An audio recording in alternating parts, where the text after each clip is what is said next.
All right, my name's Chelsea Payne. I work here at the Sullivan County Anti-Drug Coalition. I work on the criminal justice peer support side of it. So I get to go into the jail with my lived experience and give hope to some of the inmates that reach out to us who are wanting recovery in their life.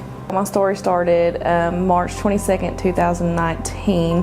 I had called my sister. I had gotten bonded out of jail by my ex, who was very abusive, and I was done. I had been in and out of Greene County Jail, I think 6 or 7 times at that point, and I hadn't talked to my sister in almost 3 years.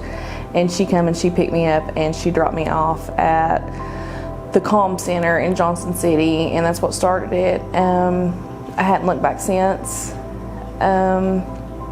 So I went from there to a 28-day facility, and then I got into recovery housing after that.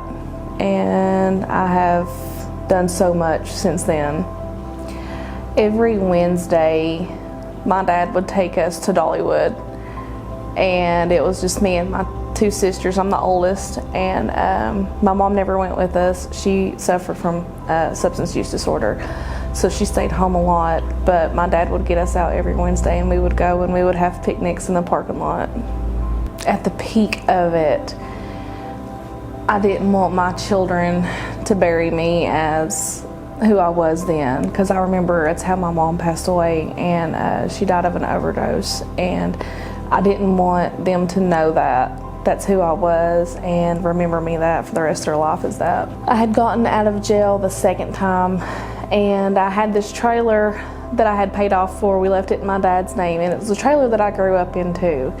And there was an eviction notice on it. My dad had served me with an eviction notice, and I knew that that's when my dad was done with me, but I felt so abandoned by him because I wanted help so bad, but I didn't know how to ask for it.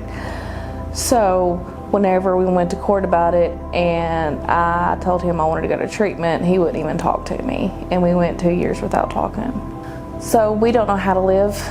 It's like you're in treatment 28 days, and they just kind of like scratch the surface of it. So it's whenever you're released from treatment, it's whenever you've got all these feelings that you've got to live with and all the stuff you've done in your past. So getting into a 12-step program and being surrounded by people who have lived this same path you have, and getting a sponsor and sitting down with them and going over, because as cliche as it sounds, secrets keep you sick.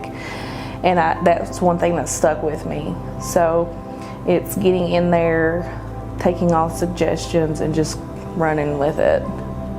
So changing people, places, and things is a big thing. So and a lot of people that I get to help, their biggest thing is they want out of Kingsport, or they want treatment farther away. And I'm like, that's the best thing I ever did with my experience, because even though I just changed a city over, it helped dramatically, because I didn't know any recovery where I lived in my hometown. And whenever you get surrounded by that community, it makes such of a huge difference.